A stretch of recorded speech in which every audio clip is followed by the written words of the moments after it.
يا حلوين بدنا نتعلم عن الحيوانات. شو هيدا؟ اونلاين في كتير بيحبوه وفي كتير ما حتى بيطيقوه، بس انا شخصيا رجعنا على ايام الاونلاين لانه هو كانوا احلى ايام. كنت فوت على الكول تيمز، اعمل ميوت وافتح ماينكرافت. بليز خبروني انا مش الوحيد اللي عملها. بس هلا هالايام تغيرت، يعني عندك الوزير عم بيقول ساعه اونلاين وساعه حضوري، يعني مش عارف شو بده هالزلمه. يا اخي احسن لك واحسن لنا كلنا نقعد بالبيت بلا مدرسه، بس لا بدهم يعملوا مصاري، اكيد بدهم ياخذونا حضوري. لايك هاي الكومنت مثلا just give me my money looking at. ما هو حق.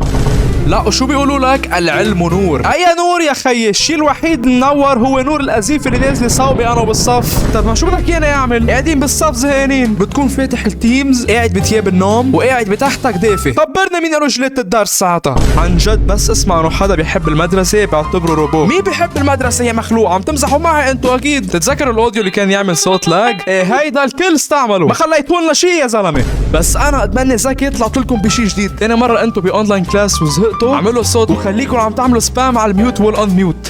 مشان ما فينا نسمعك.